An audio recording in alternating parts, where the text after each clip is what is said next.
البلاغ المبين. Assalamualaikum warahmatullahi wabarakatuh. Mga kapatid sa pananampalatayang Islam, dahil po nakita po yung buwan ay so ibig sabihin ngayong gabi ay unang gabi ng Dhul-Hijjah, na kung saan ang unang 10 araw sa buwan ng Dhul-Hijjah, Ashrul Awail min Dhul-Hijjah, ay kung saan ang mga gawain dito, mga pagsamba sa Allah subhanahu wa ta'ala dito ay napakalaking gantimpala. Okay? Ang pagtatasbih, ang pag-aayuno, pagbabasa ng Quran, pagsasadaka, lahat ng mga gawaing mga ibada, pagsamba sa Allah subhanahu wa ta'ala ay napakalaking gantimpala na makukuha natin kapag dito natin ginawa sa unang 10 araw ng Dhul-Hijjah.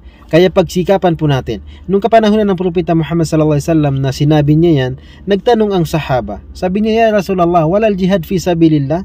So ibig sabihin, walang makakapantay. Halimbawa, yung isang gawain, isang tasbih na ginawa sa unang 10 araw sa Dhul-Hijjah ay hindi ba yan mapapantayan ng jihad, pakikipagdigmaan para sa Allah subhanahu wa ta'ala? Sabi ng Propeta Muhammad sallallahu alaihi wasallam, walal jihadu fi sabilillah. Oo, pati yung pagjihad, pakikipagdigmaan para sa Allah subhanahu wa ta'ala, maliban lamang sa isang lalaking nakipagdigmaan para sa Allah subhanahu wa ta'ala na kung saan ginamit pati lahat ng kanyang mga ari-arian at siya na ay namatay doon at naubos ang kanyang mga kayamanan. So mga kapatid sa pananampalatayang Islam, pagsikapan po natin. Isang araw nung panahon ni Sheikh Al-Uthaymin rahimahullah na nabanggit niya, na sabi niya, isang lalaki na nagsagawa ng 2 raka'ah na doon niya isinagawa sa Asrul Awakhir min Ramadan.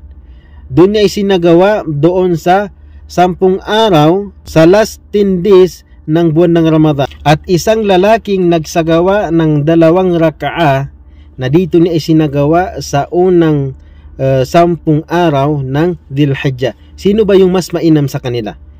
So, marami yung nagsabing, Sheikh, ang pinakamainam ay yaong nagsagawa ng 2 raka'ah sa doon niya isinagawa sa 10 araw ng natitira sa buwan ng Ramadan. Sabi ni Sheikh Al-Uthaymin rahimahullah, la, mali po.